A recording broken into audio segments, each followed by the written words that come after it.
Welcome to episode 3 of the Caught by Happy podcast. I'm Matt Harrington. Today we are talking to an old high school friend of mine. We were very close growing up. Her name is Julie Wnukowski. We were friends all throughout high school and a little bit through college. And then, as you do with those people, you kind of lose touch over time. We hung out after, Thanksgivings when we were home, things like that. We met each other's significant others. But it's been about a good 10 years since we've seen each other. We've kept up over social media, of course. And when I started this podcast and I was thinking of people I could potentially talk to, she came to mind because I knew back in high school, she had this trip that she would take to Russia, and I knew she was doing something with helping kids in Russia, but I was never really sure of it. I didn't know anything about it. So I asked her about that. We talk about that a little bit. I also knew from afar that she had been working with victims of human trafficking in some capacity. But again, I didn't really know anything about it, so I wanted to talk to her and find out what that was all about. So I got to learn quite a bit about what she's been doing all of these years, not just catching up on old times or things like that, but really getting to know about the help that she's provided people in the fields of mental health, in wellness and well-being, in addiction services. I mean, she's really done a lot, and you're going to hear all about it. But first, just let me give myself a little plug here again. If you are interested in coming on the Caught by Happy podcast, please reach out to me at caughtbyhappy@gmail.com. I would love to know what your story is, how you'd want to share it. We can set up some time. We can do it over Skype. I would love for you to come to my house. We can do it in person. Meet my kids, meet my dog, meet my cat, meet my wife. We'll make you some dinner. I make a mean spaghetti sauce. Love to have you over. We'll have a chat. It'll be great. Tell me your story. Tell me about what's making you happy. Tell me about what you've experienced in your life that shaped who you are now. Come on over and help inspire some people to get off their butts and do what they love. All right, before we get going here, just want to give you a little heads up before we get into this one. If you have some kids listening with you, you might want to keep them out of earshot for this particular episode. A couple of times, drop some swear words. Not a big deal. Not a lot in there. It's not like it's covered in them or anything like that. There's also some topics that you might want to keep their little ears away from. Again, nothing over the top, nothing crazy, just giving you a heads up. All right? All right. Let's get this thing started. We're going to talk to Julie right now.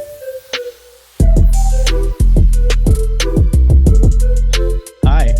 Hello, how are you? I'm good. How are you? I'm well. How have you been? I've been all right. Launching your own business. Trying.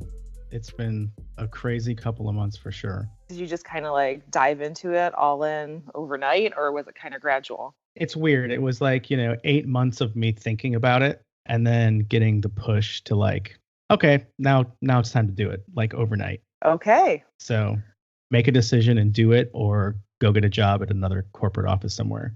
Mm-hmm. It's kind of where I'm at right now too. It's awful. What are you doing right now? Nothing. First time I'm doing nothing in life. What do you mean nothing? I talked to you over the weekend. You said you were like doing a PowerPoint, a bunch of other stuff. Well, yeah, but for a job. But at the moment, I am done with that job and I'm in transition, doing all kinds of interesting things. You're in the tech world just right before this? Yeah. Uh-huh. How long have you been in transition? Just a few weeks.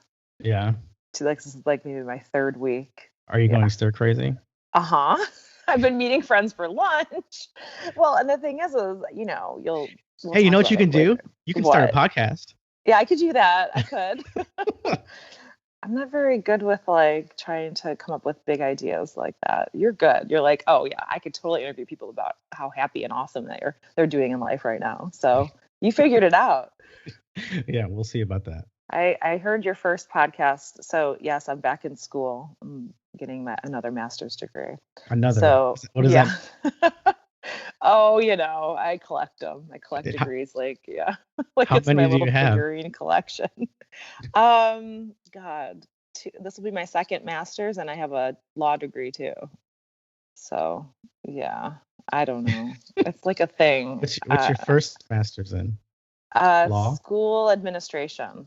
It was way back. That was like, God, I finished college like pretty early. and then went straight into my master's from that. I don't know. We had many years where like our group of friends, we kind of all dispersed around the globe, and then Okay. came back for like, Thanksgiving, Right. hanging out at Jeans and shit. But, That's right. I kind of went away and did my master's as quick as I could. And then I thought I'd be done with school forever after that, Didn't you? like, I'm not going back to school. You just got real Buffalo right there. That happens, I right? know. When you're in Buffalo all of a sudden, or when I'm with my family, right? So Yes. they're all in Florida, and they moved to Florida with like 30 of their friends, like from Buffalo area. So like there was this mass evacuation of like everybody that they were friends with selling their houses, leaving Wilson and Lockport and going to Florida. But When was whenever I that? go visit them all, I'm like, I talk Buffalo. It's ridiculous. My sister and we go, I'm like, well, who is this Julie? I don't even know where she came from. Your parents still there? Yeah, they're still there. Yeah. They love it. I don't think they're ever going to move. Yeah. Yeah. But I love going up there. It's like, especially in the summer, it's like the best place to just relax. My parents like have all that land. And in the middle of summer, it's like so nice to be outside and not, get destroyed by the sun. Bet your kids love it. My kids absolutely love it. And I can't wait for them to get a little bit older where I can just like send them there for the entire summer. Yeah. I started doing that with my kids too. They'll go visit my parents for like 2 weeks each summer. Yeah. And I'll go in the beginning to drop them off because, Allegiant Air has like, $39 flights. So I'll go drop them off, come home, and then visit them at the end of the 2 weeks for a little bit more extended time. You pick them up when they're like 30 pounds heavier because they've been eating like buffalo pizza and wings and subs and all that delicious food up there. Oh my God, I swear it's so delicious. I thought the other day, like Bocce's pizza. I even looked for a copycat recipe online, and then I realized you can just order it and have it delivered for like $40. And I'm like, yeah, that might be what I end up doing. Yeah, I was talking to I forgot who I was talking. I was talking to somebody the other day about buffalo pizza and how it's like it's its own thing and it deserves all the recognition that Chicago pizza and New York pizza get. Like buffalo pizza is its own thing. Yeah, for sure.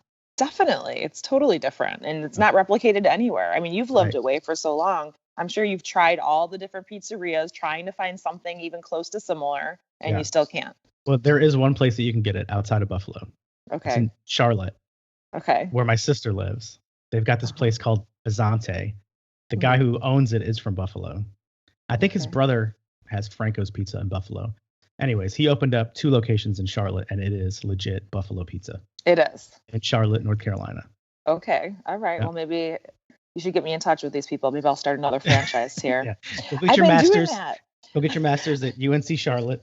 And well, no, it's so funny because I'm in this transition. So like, Matt, I've been looking at like buying a restaurant, trying to figure out, okay, do I just want to start a franchise? But I'm like sitting here going, what am I gonna do with my life now? Having that crossroads in front of you. Whereas I just thought I'd get a different tech job. I hear you. We're the same age. We're 41. I'll be 41 next month. Right. Yeah. We've got like we've got the other half of our lives to go, and we got to figure this shit out. 40 more years, maybe 50 more. I mean, who knows, right? People don't actually retire. Like, but you can start fresh. You can start over. Because what were you doing 40 years ago? You were a baby. You weren't doing anything. So I wasn't doing anything. Exactly. So you could start over right now and do whatever you want. Yeah. Yeah. You know what? What I always said about buffalo food, and you'll get this because your last name is Wnukowski, but your mother's side is Italian. Well, I always said about buffalo food is it took the Polish people to come up with all these like crazy different concoctions and ingredients, and it took the Italian people to make it taste good. Oh, that's good. That's really good. And you've said that, huh? Are you Polish too, or no? No. My dad's like super white guy English. Mutt. Yeah. My mom's the Sicilian. Oh, that's funny. That's great. All right, so let's just dive into it. What are we diving into? I don't even know what you want to talk about. I don't know either. Let's just talk. Like I haven't talked to you in a decade, and before that we were like childhood like besties. Like really, we hung out pretty much every day. If we weren't hanging out, we definitely talked on the phone every day. I still remember your childhood phone number because I could dial it. What is it? Ready? 434-6897. 434-6897. Yeah. That's awesome. When I talked to you the other day and I said, hey, let's do this podcast. And you agreed to do it. I was like, all right. You saw that picture I posted of homecoming. Yes. Oh my gosh. So I went into my box of high school stuff that's in the bottom of my closet Yeah. and I pulled out photos from, just a bunch of stuff that happened over the years. But Uh-huh. we actually knew each other, or we met, I would Uh-huh. say, in like second or third grade. Because there was a Halloween play that you were a witch and I was a vampire and I saw these photos. I completely forgot about Oh that. So we knew each other then. yeah. Oh my goodness. Yeah, because then we didn't we sing in a choir together and I pushed you off stage or something weird like that you made fun of me for years later. Probably. I think we yes. Okay. So we went to the same school starting in like 5th or 6th grade, Like, but knew each other because our schools did combined concerts and plays before that. yes. And you were cousins with Tina, who was in my class. Yeah. Yes. We legit like grew up together. Yeah, Yeah. we totally did. I mean, I know a lot about you from back then, but the one thing that sticks out that I could at least talk about on this is your like Russia thing. You got super into Russia. And I think you were in high school when you started going. I don't know what got me into Russia. I was always kind of like I wanted to try new things all the time. Our town was so small. We had what, one stoplight, maybe two. I don't know if there were even two. There was one. One. Yeah, one local bar, one pizza place, Honey Bears, right? Well, there was Rick's until it burnt down. Oh, I don't remember Rex. You don't remember Rick's Pizzeria? No, I just remember Honey Bears. Is it still there? It's still there, but I think it goes by Maddie's now. Oh, okay. Yeah. Maddie's. Yeah. So I don't know. I just wanted to try new things. And I had an opportunity in high school to go to Russia with my church group. So it was kind of a church thing, which, I was like a huge church fan back then. You were super into church. Yeah. I haven't been to church in maybe 10 years now. Kind of left that behind in my early 30s. Yeah, completely. It took you that long to get out of it, huh? I know. Why is that? I mean, you guys really were like, Julie, that's a little much. I mean, I was a little bit much when I came. I laid it on thick. Oh, for sure. Stuff. Yeah, yeah. I have no idea. But my church group was going to Russia, and there were only like 10 youth going, and there were like 20 adults going. And really, I just had a crush on a boy. Mm-hmm. And he was going. And I remember telling my dad and mom, hey, I really want to go to Russia. I really think God wants me to go to Russia. I blame God. I don't know. It's something people do. God wants me to get closer to this guy. God wants me to get closer to this guy. And my dad was like, okay, who am I to argue with God? I'm like 14 years old at the time. And my dad's like, okay, yeah, it's real spiritual. Go for it. My son is 13 right now. Hell no would I let him go to Russia. Like, what the heck? I have no idea. I think it was in the early 90s.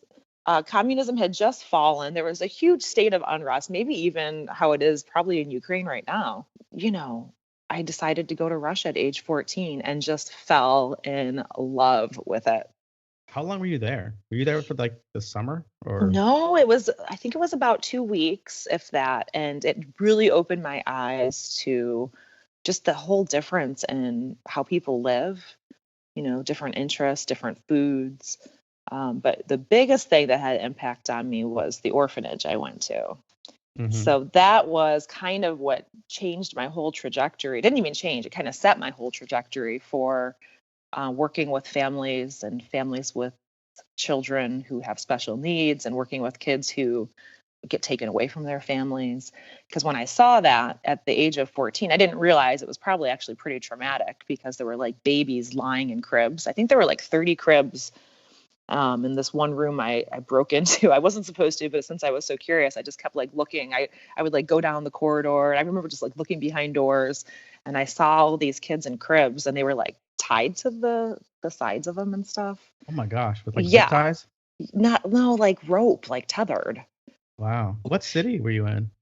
Oh God, we went to Krasnoyarsk, Siberia, freezing cold, random little orphanage in this town. And I don't know, it just had this impact on me, and I couldn't stop thinking about it. Now, a lot of people when they see those things think like, okay, how do we get those kids out of there? Like, how do we adopt them, bring them to America? Right. Even today, that's kind of the thing is like, oh my gosh, people are in poverty. Let's bring them to America. Let's adopt them. And, early those days, I was even thinking, like, why are the parents not with their kids?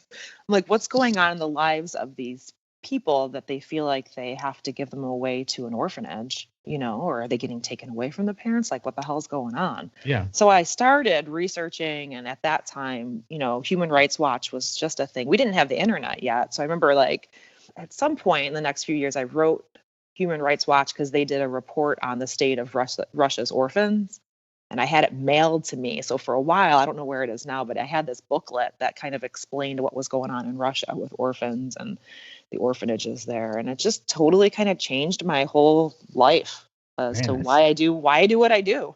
that's some heavy shit for a 14-year-old to be thinking about and getting mailed I copies of know. Human Rights Watch. And when It's did you go weird. back? You kept going back though. I did, but it was such a powerful experience. I thought to myself, I'm going to wait until like I'm married and have like a family, because going back there without like a partner or significant other in my mind was kind of like, that's like part of me, and I want to experience that part of me with my person. So I waited until I got married. So I got married really like right after college, like a year Yeah. after maybe. And I was in my early 20s. My husband at the time was 21. So we were young, Yeah. really young. And I brought him with me to I met that guy. Ukraine. Did you meet that guy? Yeah, you Didn't I? probably did. We were married 10 years. So Yeah. yeah, Dan, the Yes. father of my three children. Yes.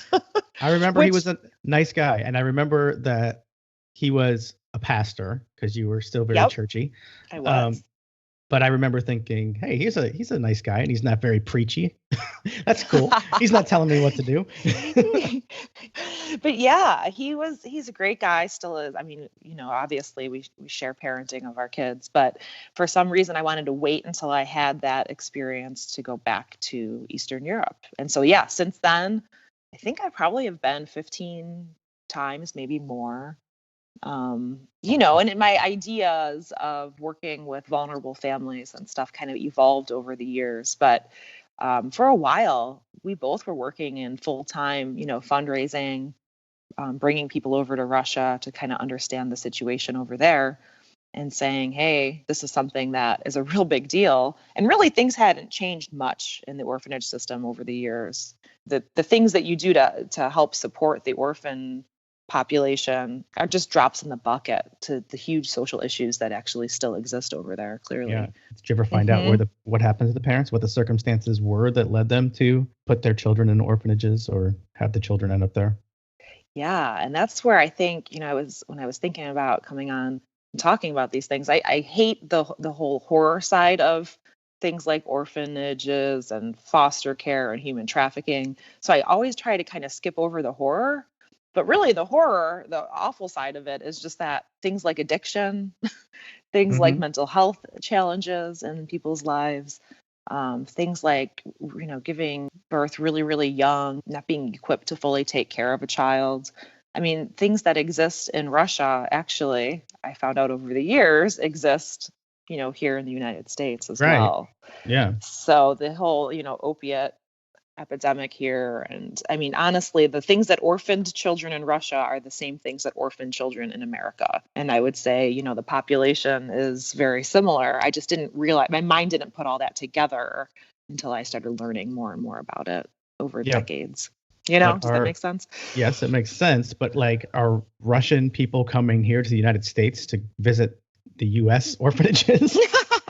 No, no, no, no. Our social system takes care of kids much differently. Right. We have Right. our foster care system, which is broken in many ways and working well in some ways, but they still do very much institutionalized care for, children over there. I haven't been, Matt, in probably 5 to 7, 8 years. So it's been a Hmm. while. I think once I started learning and working with women here in the United States with similar issues, it was kind of like, well, gosh, the answer isn't to kind of band-aid approach a few people in a couple countries here and there. It's like a way bigger issue than we give it credit for, this whole addiction and mental health and sex addiction being one of them, which is a huge deal.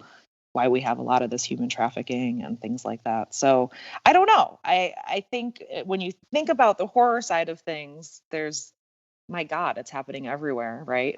And then you think Right. about the hopeful side of things, and it's like, well, there's answers to some of these problems, and there are solutions that we can all kind of contribute to. So that's more so what I've been focusing on over the last 15 years is the solution side of things, instead of like, hey, let's visit and try to spread a little happiness. It's more like let's rework systems and figure out new ways of dealing with old issues. So is that what you were doing though? You were trying to just kind of spread happiness and go over and cheer everybody up and just say, "Hey, the happy American girls here. Let's."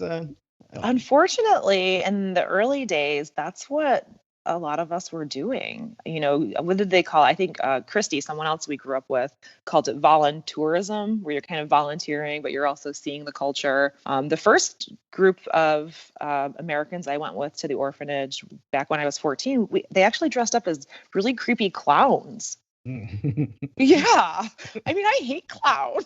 And I'm like in Russia in an orphanage with these people dressed up as clowns. And so, yeah, I think the goal then was to spread a little happiness. Maybe they had some proselytizing in mind, spread a little Jesus. I don't know. That was never really my focus. Eventually, I started working inside the government systems and talking to, the leaders of each local government through a couple other local organizations.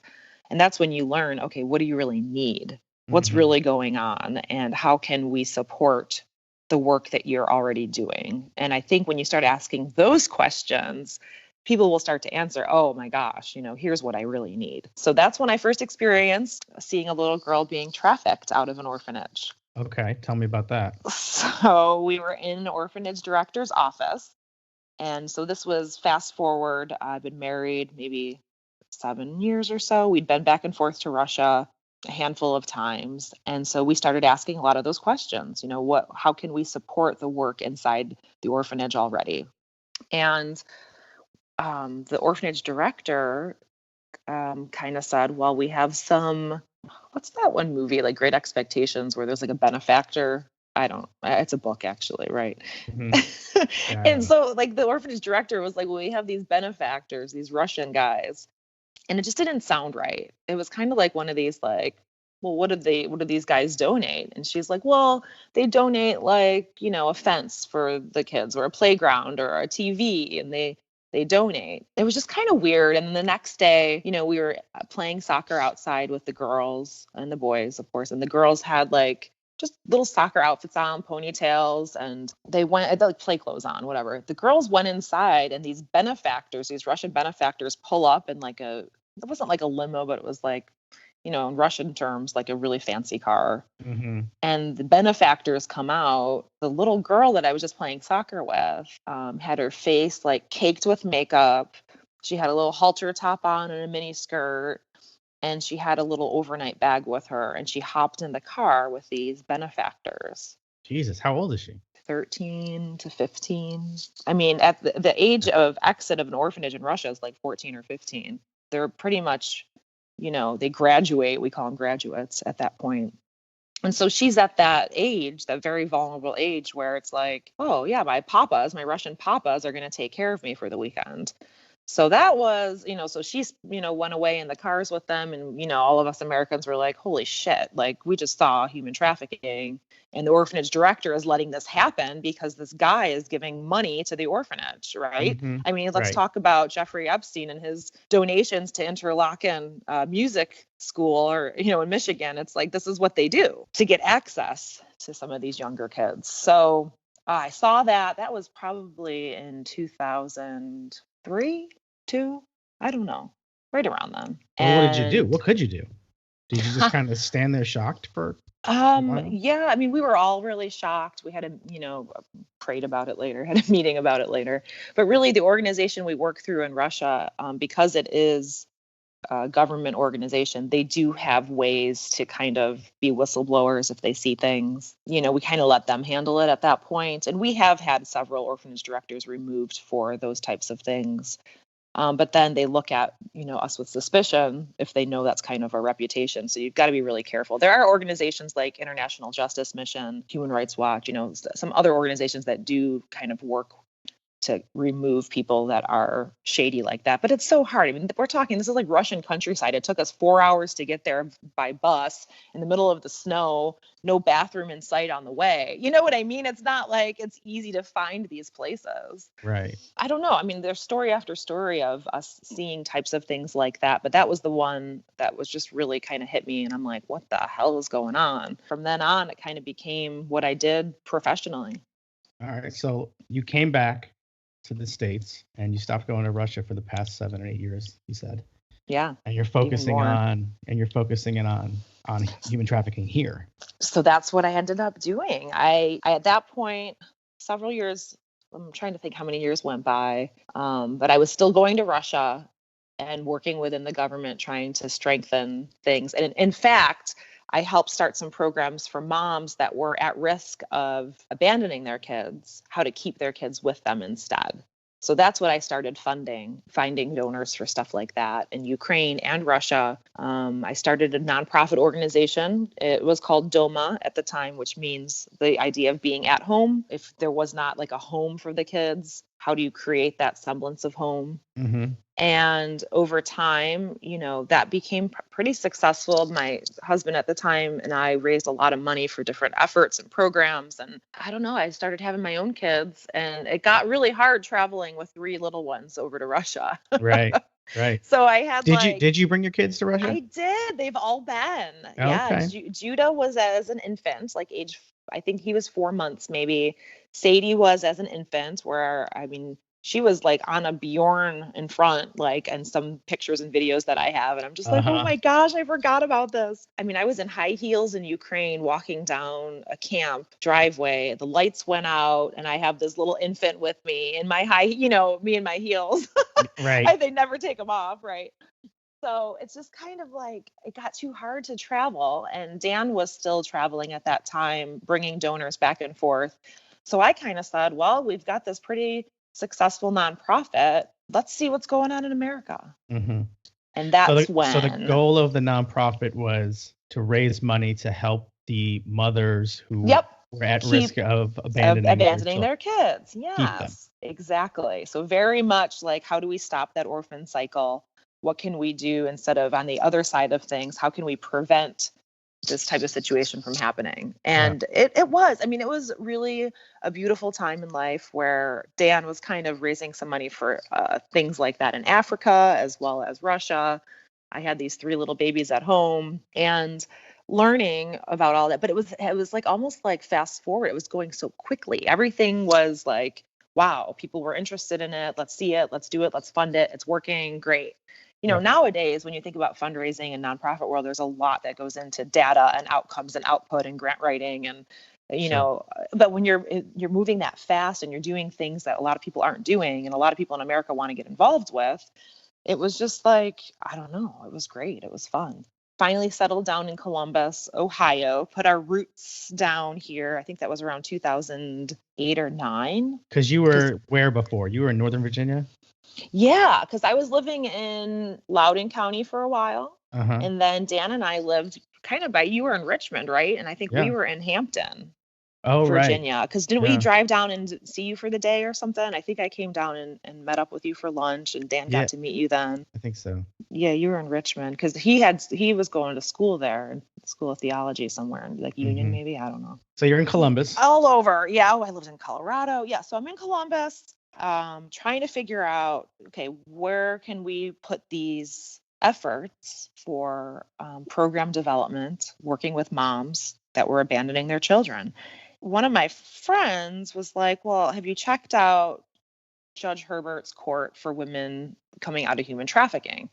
And I was like, oh no, this is like, DOMA, we do prevention work. Like I've seen human trafficking. I've done some education around it when I lived in Colorado, but human trafficking, it's much different than this whole orphan care and orphan prevention thing that we're working on. And then the second person said, hey, have you seen Judge Herbert's catch court? And then the third person, so finally, like by the third time, I was like, okay, I'll go down and check out what you guys are talking about here. And I walked into this courtroom and there were maybe at that time only 10 or 12 women in this brand new innovative court program. So they were all arrested for prostitution. And Judge Herbert is somebody who had been doing just regular court and seeing women getting charged with prostitution. He'd release them, and then they'd come back through. He said it was like a revolving door. Right. And he was like, well, something's got to be done. I mean, what's going on with these women? And they were all an average age of like 32, which is like at that point, that's how old I was. Right. Mm-hmm. And so I'm looking at all these other 32-year-old women, very similar to the young moms in Russia that I was working with, right? A lot of them were suffering some kind of affliction with addiction or mental health challenge. And these women are sitting like in a horseshoe circle. And Judge Herbert was just giving them all kinds of like encouragement because they've decided at this point they wanted to live a different kind of life than the one they had been living in the sex trade. And so his idea was like they meant it, or they were like saying it because they were in court and they had to. It's a coerced recovery, I will admit that. But he gives them essentially 2 years where they have to stay away from their perpetrator, their pimps. They have to stay away from the lifestyle of the sex trade, however that might look, whether that's escorting, street, whether that's, there's all different ways the sex trade looks, honestly. So they have to agree to that, and then they have to find a program that's right for them for any addiction they might have, which is one way some of these people lure them into it.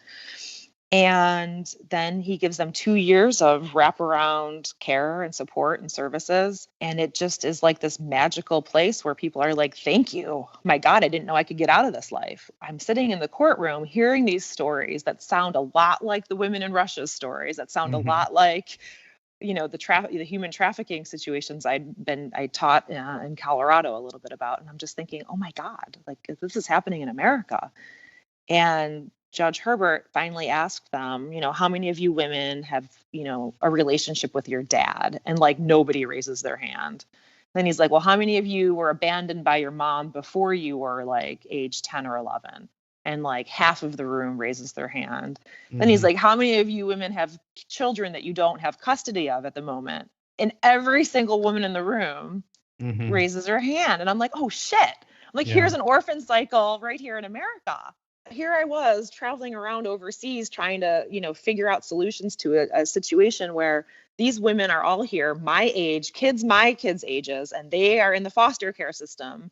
And they're caught up in this whole life that I think a lot of us don't realize exists everywhere, every city in America, right? It's not just Columbus. Everybody says, oh, isn't it like one of the biggest places for human trafficking? Well, no.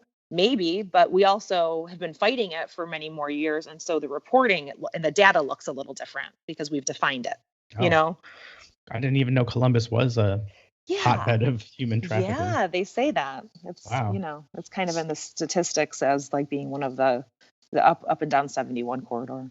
Well, it kind of sounds like you started out looking at the orphans in Russia. Yeah. Yeah. Right? Like the end of the cycle.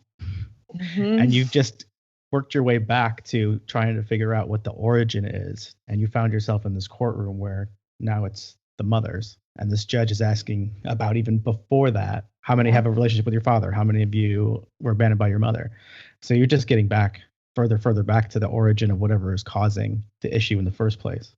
Well, right. And it was just one of those times where like the first time I walked into that orphanage in Russia, but like my hair like literally stood up on my arm. And I remember telling Judge Herbert later, like when he was asking those questions, it was the same feeling where your hair is just like the prickly sense where you're like, oh my God, And I think sometimes when we're attuned to that, we realize that that's going to change the entire trajectory of your life. And you can't say no. People would always, because for a while, my nonprofit just kind of blew up in Columbus and it's still going strong. I'm not a part of it any longer. I guess when it comes down to it, people want to get involved. They want to know what to do. And we were getting so much like recognition for it. And I would just say, I was just compelled. Like, I can't even tell you why I did it. Or it was like, I just was in like motion. Yeah. I couldn't stop. Right. I couldn't stop. And I remember asking Judge Herbert, well, what the heck do you need? And he was like, I've got all these volunteers now. He's like, I was in the paper a few weeks ago for this court program and everybody wants to send money. They want to come see, they want to like get to know the women. And I'm like, well, gosh, I have an organization that I train people and I bring them over to Russia. I teach them how to work with this population. We take money and spend it really wisely on things that actually is needed. And he was like, great, bingo. So we became the kind of nonprofit to support all of his work with his specialty docket court. and it's still going strong. Actually, I hadn't been to court in like 2 years, maybe a year, and I went last week just to kind of check in and see how it was going. Yeah. Yeah. And how's it going? Amazing. Oh my God. It's magical. It's a beautiful place. And half of the women work at the food business that I started. So that is another part B of what I had been doing. The food business that you started. Yeah. See, it's full circle. It's like we started this conversation earlier talking about buffalo pizza. And yeah, so I don't know. You're employing the women who have gone through this program. Yes, that's what the nonprofit I started is doing. What happened was they were losing their jobs really quickly. They were getting really stressed out because at that point they never really had a license. They never had clocked in and out to a work. We helped kind of create a sheltered work environment for them. We got a small grant to run a food cart, which at the time was kind of like a new up and coming thing in Columbus. Yeah. We bought a little $1,400 food cart, started selling food on the streets, which, by the way, apparently if you've been arrested for solicitation, you can't get a license to sell food either on the street. So I had to go in and advocate to change that policy as well in Columbus. And I'm like, well, wait, yeah, we did. We totally good. did. We had to because they were selling food. And I'm like, well, hang on, that's much different than something else. God. So yeah, it was full circle. My first job, Matt, was Freeman Farm. Do you remember Freeman Farm? Yes, kind of. That was my first job. Oh yeah, a lot of people worked on farm. Right. I picked tomatoes, and my first job was picking tomatoes. And then remember our dear friend Thomas J. Byer. Yeah. Yes, I know Tom quite well. Tom quite well. Well, what was it? What was in the front of his house, right? Byer's Drive-In. Ice cream stand. Yeah. Yeah, that was my second place I ever worked. I know that place really well too.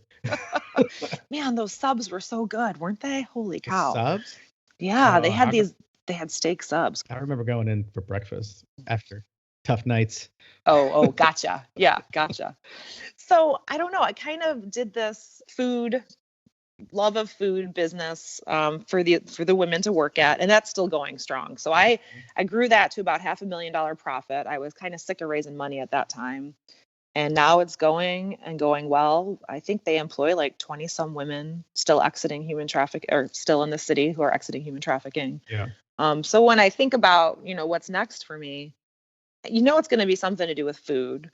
Something to do with, figuring out some solutions to these big issues. I just don't know what's next. Well, I mean, food is the great equalizer. It brings everybody to the table. So whatever your next big issue is, make food a part of it and you'll get them all to the table. I believe it. And that's funny because when Judge Herbert was like, can you organize all these people? I'm like, well, can they start bringing food to court? And the judge is like, sure.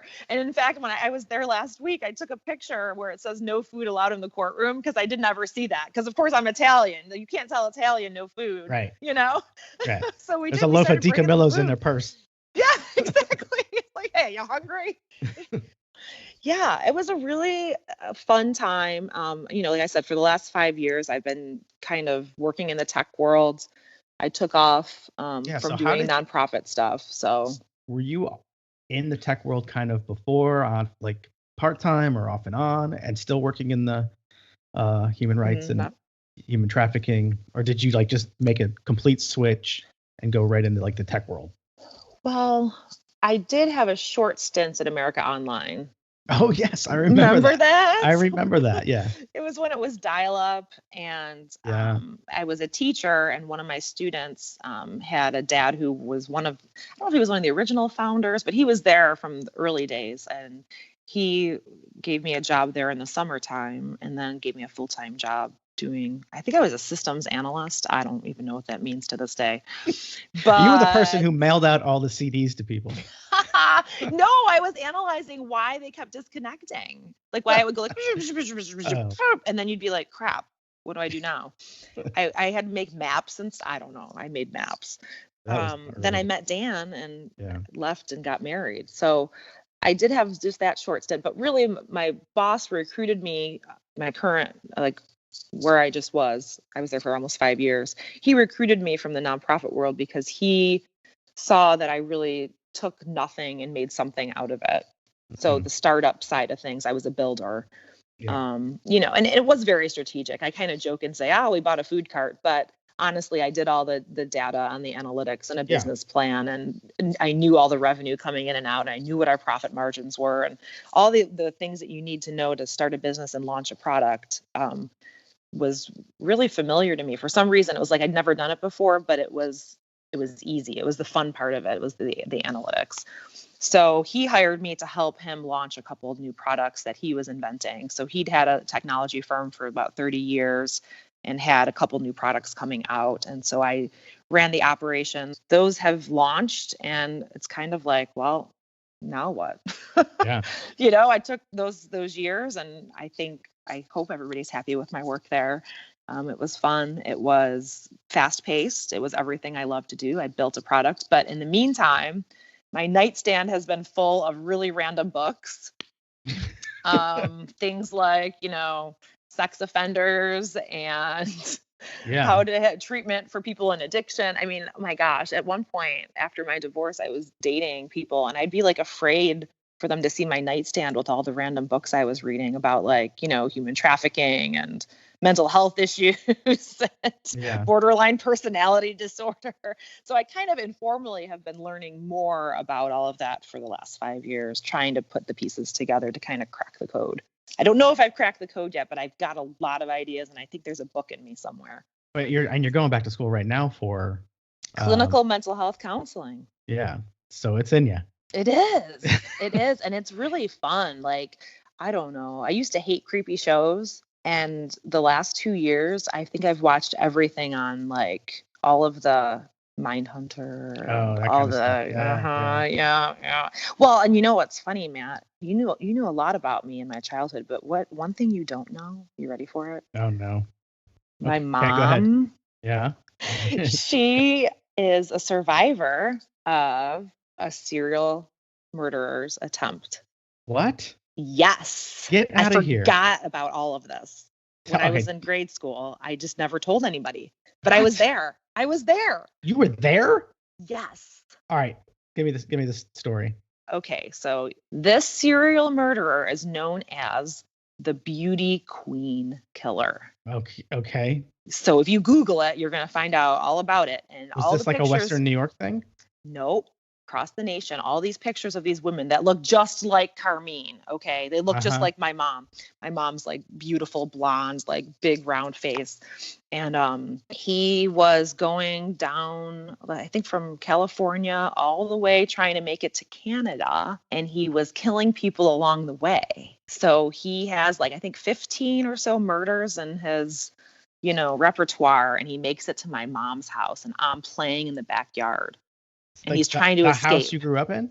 In Grand Island. Before I came to Wilson, I was in Grand Island. And that's right at the border, Canada's right there. Yeah. So he was murdering people, and he would go to a new house, take the new victim, kill her, put her in her own car, and then drive away with her. Dead. Leaving the old car behind. This happened several times as he was trying to escape during his escape route.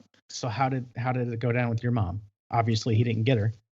Well, he didn't get her. He came to the door. He was wearing these weird cowboy boots. I remember I was like 6 or 7 years old playing in the backyard. And he's wearing like these snakeskin cowboy boots and dressed like Miami Vice. I mean, it was like white. He was wearing white. And he knocks on the door, and my mom comes out, and he wants gas for his car. He says his car's running out of gas, and he's trying to get to Canada. So she comes out. And she's like, okay, I got a gas can in the car or in the garage. So they walk to the garage, and I'm kind of spying on this in my little tiny yard. They walk to the garage. My mom hands him the gas can. He like brings it up to his car. And I don't remember this part, but she told me he just barely touched it, set it down, and then waved goodbye. My parents shared a car. And usually my mom would drive my dad to work and have the car for the day. Mm-hmm. That morning, my dad took the car. So Mr. Wilder was looking for another getaway car. When he went into the garage with my mom, there was no car there. He couldn't kill her, stuff her in it, and get away with it. He was looking for a new car. All right. So he drove away. Yeah. How did she eventually, tie this back to this serial killer? To the serial killer? Well, she called her sister, Beverly, Tina's mom. Yeah. Called Aunt Beverly and was freaking out. And my Aunt Beverly's like, oh my God, all buffalo on you. Yeah. And she called my Aunt Jackie, her other sister. And this is just so weird. So weird. Well, come to find out, my Aunt Beverly turns on, I think, the TV, and it was like an FBI thing where America's Most Wanted, Christopher Wilder's escaping to Canada. And he ended up getting a car, and he didn't go to Canada though. So he had another victim in, I don't know if it was Lockport or somewhere in the Rochester area on his escape route, but it wasn't my mom. I'll tell you that much. Wow. And they found that he was so the FBI came to the house and everything. But like, isn't that wild? Yeah. Why didn't I know this story? I don't know. I just remembered it like 10 years ago. Like, I think that's why I'm obsessed with all this stuff. It's got to be. Yeah. And it wasn't like a repressed memory. It's just one that was just like, oh yeah, that happened to my family. I don't know. Wow. I didn't make a big deal out of it. But now I'm like, that's why I'm obsessed with all this. What drives people to this behavior? I think there's probably some other things in your life that make you obsessed with all this stuff too, which we don't have to get into. Oh, what? That I married a felon? Yeah. Well, I was gonna ask after Dan, you did get remarried. I did. I saw the pictures on Facebook. It was so brief. Did you see the Facebook? It was a brief marriage. Yeah. Can you tell me about it? Do you want to talk about it? Sure. Bumble, Tinder these days. I've never been on Tinder, I have to say, but online dating is just weird. I'm in my 30s at this point, late 30s. Well, I know. You and Jessica like found each other, fell in love. I know. I can't even imagine. Life. I can't even imagine what it would be like dating in the modern age. It sucks. It's awful. And the thing is, like, Dan and I, my husband of 10 years, it wasn't a bad marriage by any means. We just had toward the end just different values and different ways that we saw things. And it just became really tough to like live with different values and interests. I always say you can't change somebody's interests and you can't change their values. Those are things that like pretty much stay consistent and congruent from childhood, right? The things you're interested in and the things you value. Being single again, it was really weird. I guess I didn't figure that out because I got married at 21. I didn't really have that whole like, young adult, dating like crazy. I just didn't. I met somebody on Bumble. Here's a nice shout out to Bumble. And Bumble's like the female one, right? Like the females initiate the contact and all that stuff. Yeah, I met this guy on Bumble, and he was like convinced I was the one for him. He'd lived this really shitty life. He was in prison for 11 years for I think was it ecstasy he was selling? I don't know. He sold like a bag of ecstasy. Prison 11 years for a first offense. Okay, so this tells you this whole prison reform thing is really kind of near and dear to my heart, because it's like, how does somebody get 11 years for not being like in too much trouble? I mean, he was like in juvenile. Just like kid stuff that any of us could have gotten into, right? Mm-hmm. We were kind of rascals. Yeah, we were country folk. We were country folk rascals. You get away with it out in the country. I think dating in this Bumble world, it was just so weird, and I became really quickly like, okay, what's going to happen here? How am I going to navigate this? And this guy just really enamored me. Can I ask you a question? Know. Yeah. Do you think, you knew his past when you met him, right? Mm-hmm. Yeah. Like, are you just like a fixer? You just like I to was fix a fixer. people? I was. I am not now, but I was. But you try to fix the women that are going through the, human trafficking and the. Yes. I try to empower them to to figure things out on their own, right? That's kind of the goal, is to give them the tools they need. But I think at the time, I didn't recognize this whole fixing thing was actually a huge detriment. It was like part of my identity, right? Mm-hmm. Julie to the rescue. What do you need? What do you need? That's like something I always used to say is, what do you need? I was a fixer without realizing that it was not super healthy. And so, yes, when I met this gentleman, he seemed very healthy, had his own business, was out of prison for like 6 years. I didn't want to discredit his experience and then be like, also, well, that experience didn't change who he was. So for some reason, I gave him a chance despite his past. Yeah. And probably shouldn't have, if that makes sense. Well, everybody deserves a chance, right? Yeah. But yeah. Yeah. It was When did it become apparent that you shouldn't have given him the chance? when he had a human trafficking victim in my house when I was out of town. He ordered a prostitute. Yeah, that'll do it.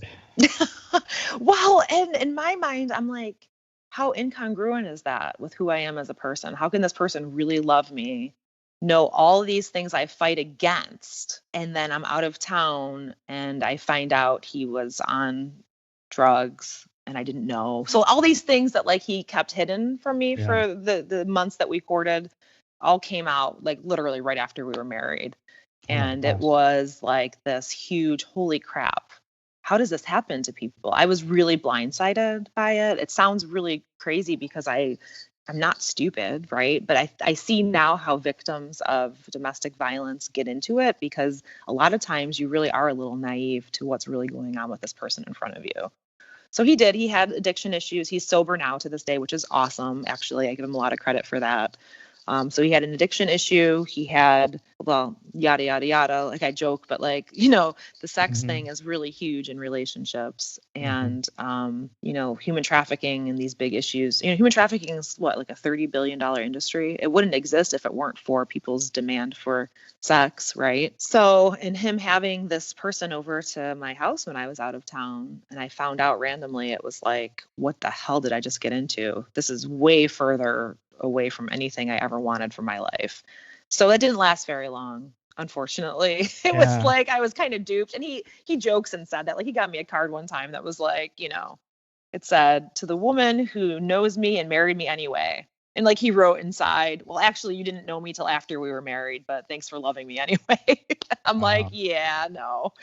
Oh my So gosh. it was a mistake, but I'm glad he's sober now. Did that fact you worked in this organization and the kind of like around these people, did it make it that much worse? Oh my Or God. did it help in some way? Both and, right? So I can hang on to both sides of it because I haven't really spoken publicly about it.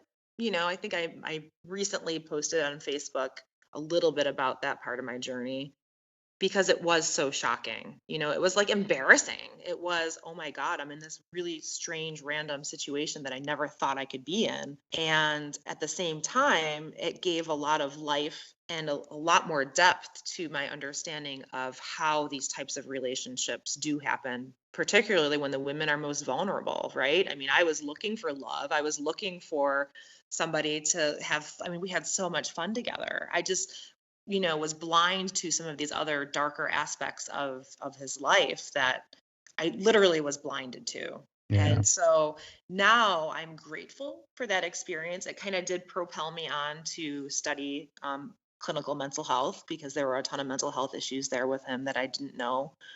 I want to teach my kids about it. I want to, there's so much now that I want to understand as it relates to the world of, poverty, human trafficking, trauma. So, like this idea of traumatic events in your life really propelling you toward a different trajectory. It does change the trajectory of your life. Some of these small traumatic moments that are a huge violation of who you are as a woman or as a Mhm. person. And so that's why I'm now studying clinical mental health counseling with this idea of how do perpetrators and survivors recover from some of these traumatic events, because it's a missing piece. It's a Wow. huge missing piece in recovery, is like, okay, so now you're sober, or now you're, even the ones who get caught for it and they're in prison, like, now you're a sex offender, you're a registered sex offender. Now what? Do we just leave them in jail? We know they're all going to get out in 10 years, right? Look at the Right. sentences we're seeing. So I think so few people kind of dive into what can actually be done with this population. How does somebody recover from being trafficked? How does a sex offender start to look at relationships differently? I'm fascinated by it. So is that what you're studying then? Not so much the effects of the mental health, but how to fix it? God. Yes. Yes, it's true. Oh my Yeah. God. Thanks for illuminating that, Matt.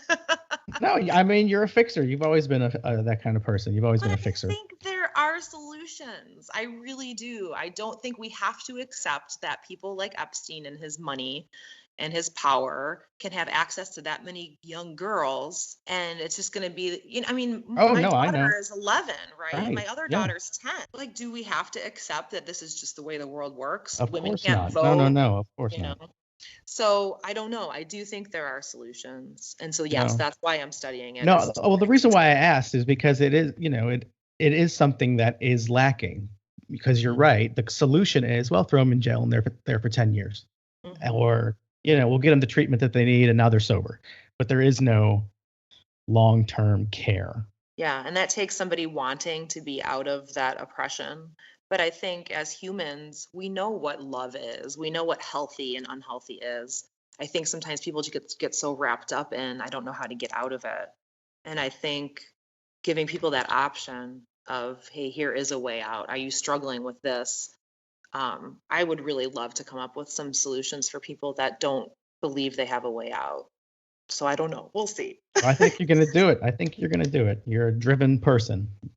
Yeah. So, in the meantime, now I'm off of Bumble again. I found a really cool guy. Yeah, this one's all right. Yes, he really is. He's kind-hearted. We've been skating together all summer. Tell me about this roller derby stuff. I see your social stuff from afar, so I don't really know what's going on, but I know I've seen you in roller skates and hanging out with roller derby people. Roller derby is a sport I never knew existed, but my story is very similar. I just had no idea. Don't you remember, like, when we were in like junior high, there used to be like some roller derby show on right after wrestling? You probably don't because you're a girl and you didn't watch it. No, didn't watch it. Had no idea.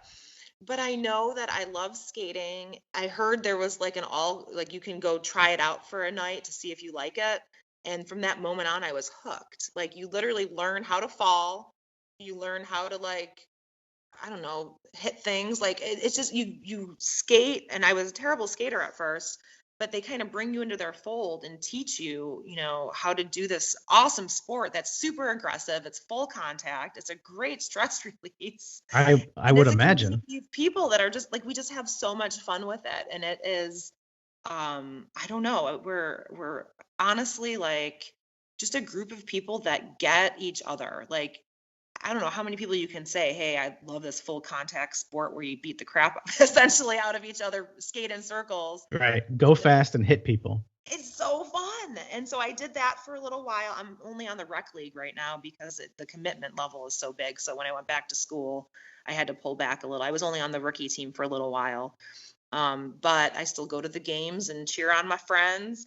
The rec league has some intramural or interleague bouts that we can do. So it's still fun, but really I've been going to the skate park since I met this guy. He put on his Bumble profile something about skating, I think, and Beastie Boys. And I was like, well, you had me at Beastie Boys. And he's like, well, you had me at skating. So we've been dating 6 months and just like living the life. Like, literally, I think we've been to maybe 20 different skate parks all over, like from Chicago to Cleveland down to over to Dayton. We just go to these skate parks, and now I'm learning how to, like, I don't know if you saw my last video where I can drop in now, but I can drop in. It's weird, I know. No, that's so fun. All right. Anything else you want to talk about? I want, what I really want to do, here's how I want to start in the next few months. I would love to do this class on building a healthy relationship with your partner, because I've had so much experience with this, with all different kinds of personalities. Number one, don't marry a felon. Just kidding. You can.